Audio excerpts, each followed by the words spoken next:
Kaepernick began a wave of protests back in 2016 when he took a knee during the national anthem to protest racial injustice. He was later joined in the protests by Reed. Kaepernick and Reed are not currently on NFL rosters, and Kaepernick has not played since the 2016 season. He has filed a lawsuit against the NFL, accusing the league of colluding against him. This week, an arbitrator ruled that Kaepernick's case against the league can continue. The NFL was hoping the suit would be dropped. The issue of players protesting during the anthem continues to polarize the nation. A new poll out Friday shows just how deeply divided the country is on this issue. Joining us to discuss this is Andrew Brandt, a former vice president of the Green Bay Packers. He's now a columnist at Sports Illustrated and is director of the Morad Center for Sports Law at Villanova University. Andrew, good morning. Good morning, Anthony. Did this ruling surprise you first? And where does the NFL go from here? It didn't surprise me. Now, we've been 2 years into this when he first kneeled or sat, then kneeled, and it's been going on since. As you know, it's been a hot button issue in the NFL and all over the country.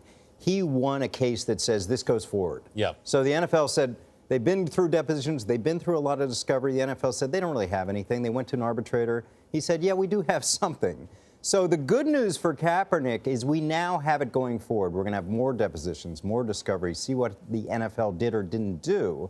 The bad news, I think, is collusion is an uphill climb. It is a tough legal standard. Yeah. He has to show 2 or more teams being collusive and saying, don't sign this guy. It's not enough for a team to say, we liked other quarterbacks. We looked at Kaepernick, we like our guys, we like this young guy, he's more in our system. That's not collusion.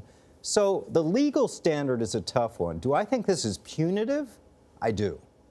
Do I think this meets the legal standard of collusion? I don't. It's interesting, though, Andrew, that there's a division, you may have seen in that poll, that Yeah. overall people think it's not appropriate to take a knee, but among younger fans, 18 to 34-year-olds, 56% say it's okay. Yeah, and I hear from a lot of younger people that say, hey, this is our freedom, it's right to protest. And the problem for the players who are doing this is it's conflated with the anthem in the military. Yeah. And it's really not supposed to be. It's about something mass completely incarceration and inequalities, those kind of things. And that's what Kaepernick and Malcolm Jenkins of the Eagles continue to say, but maybe it's not heard. And of course, the president brings it up in a different way, and that sort of energizes a different kind of polarization. Well, the polls also gauge general overall interest. Yeah. So more broadly, is there a concern that they're going to be seeing a drop-off, that the NFL is going to continue to see this sort of downward trend of people not necessarily being that interested in football? We're going to have to see that, because I think it is still king. The media deals are always going up. The franchise values are soaring. The metrics are north on the business side. Mm-hmm. But you're talking about kind of a cultural, social shift where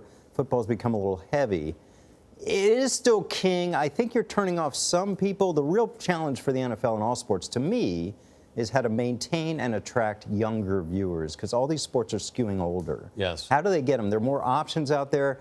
Maybe it's going to be fantasy sports. Maybe it's gambling. Something to engage on a 3-hour product that only has like 11 minutes of true action. The younger generation needs more, and maybe we'll see a shorter product. Maybe we'll see a more action-packed product in the future. All right, Andrew Brandt, thank you so much, Andrew. Thank you, Elaine.